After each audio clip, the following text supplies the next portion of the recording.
बार क्या हुआ, ब्रज में एक नई नई बहू आई, नया नया किसी का ब्याह हुआ, तो बरसाने में ब्याह हुआ।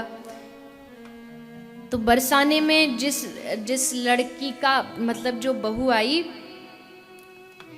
उसका मुख का दर्शन, जैसे नई बहू आती है तो मुंह दिखाई होती है, तो उसकी मुंह दिखाई के लिए उसको राधा रानी के महल में ले जाना था सास को। तो सब तैयार हो गई, बहू तैयार होके उसको बरसाने राधा रानी के पास ले जा रहे थे। इतने में नटखट श्याम सुंदर आए और क्या अपनी लीला की कि वो जो बहू है उसको कुछ खिला पिला के उसको सुला दी, वो सो गई, और खुद बहू बन के घूंघट बन लगा करके अपनी उसकी सास के साथ राधा रानी के महल में चले गए राधा रानी का दर्शन करने। तो घूंघट करके राधा रानी का दर्शन करने गए। अब जैसे बहू आई तो सास ने कहा कि प्रणाम करो, बहू को कहा कि राधा रानी को प्रणाम करो।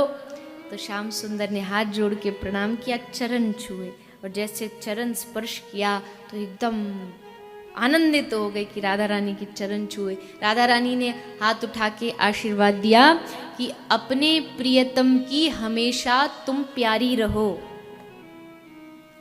अब मन मन में खुश हो रहे हैं कि इनको क्या पता हमारी प्रियतम तो आप ही हो, बड़े राजी हो रहे हैं। फिर श्री राधा रानी ने एक सुंदर सा अपना हाथ से कंगन उतारा मणि का, और उस कंगन को लेके ठाकुर जी के मतलब बहू के हाथ में पहना दिया। हाथ में पहना के फिर बोली कि अब मुंह दिखाओ, क्योंकि अब भेंट दे दी, अब मुंह दिखाओ, उठाओ घूंघट। तो बहू बोली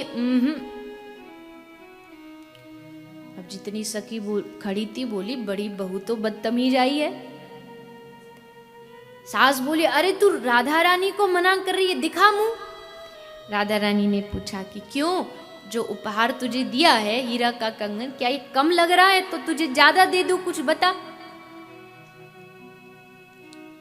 तुझे कुछ अच्छा उपहार चाहिए तो वो दे दूं। कहा नहीं। गोपियों ने कहा बड़ी हटीली बहू है ये तो, कैसे मानेगी। तो राधा रानी ने कहा अच्छा तुझे ये मैं बताऊं क्या दूंगी मैं तुझे अगर तू मुंह दिखा देगी। मैं तुझको अपने साथ अपने निज महल में रख लूंगी।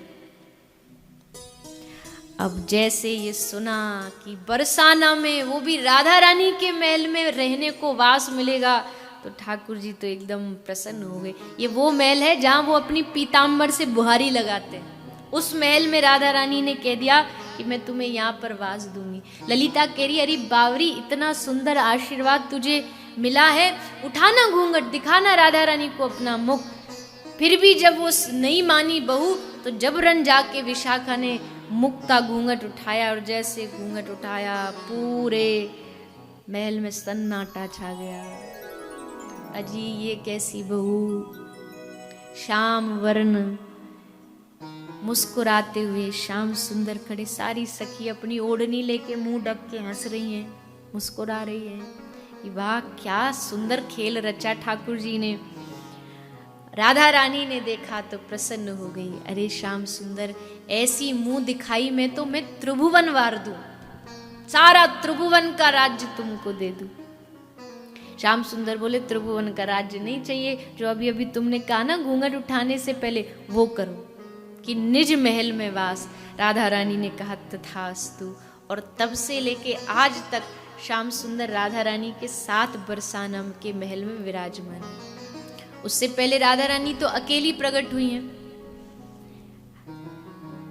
लेकिन उनके साथ जो श्याम सुंदर हैं वो श्री राधा रानी ने जब ये आशीर्वाद दिया कि सदा सदा के लिए आपका ब्रज में वास होगा निज महल में, तब वहां से ठाकुर जी राधा रानी के साथ विराजमान।